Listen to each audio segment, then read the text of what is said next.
Save your knees and save your back. Don't you ever hurt your knees and back crouching down around the fire pit to roast your hot dog? Don't you wish that your kids would roast it for you? It's kind of worn out its luster, hasn't it? Show your kids how tasty engineering can be with the Lazy Dog 1.0. That's right. This is my finished build, the Lazy Dog 1.0. Just with the flick of a switch, first you place the Lazy Dog down on the ground over the edge of the fire pit. Put your hot dog on the end. As you can see, this says, "I am a hot dog," right?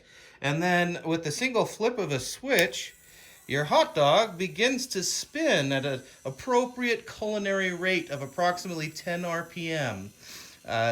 Within moments, you will be grateful for all of the, 20 hours it took to make this hot dog roaster.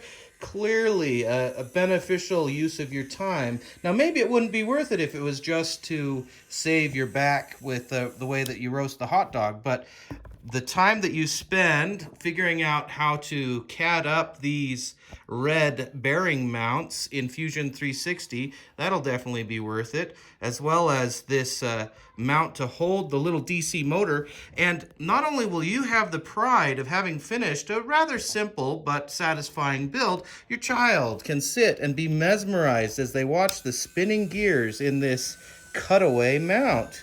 Isn't that amazing? That's going to be a wonderful use of their time. If they like staring at a fire, they can stare at gears as they spin.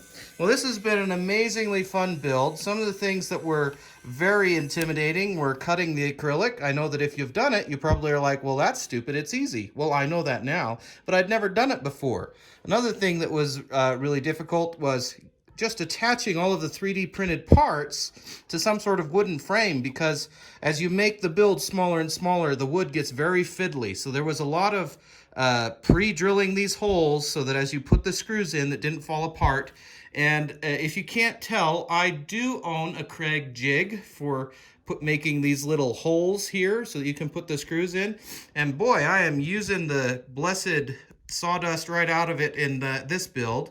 It's a very satisfying build, and tomorrow I'm gonna build a fire in our backyard fire pit and just show the kids how, with just maybe 20 hours of preparation, then they could just sit and relax while their dog roasts themselves.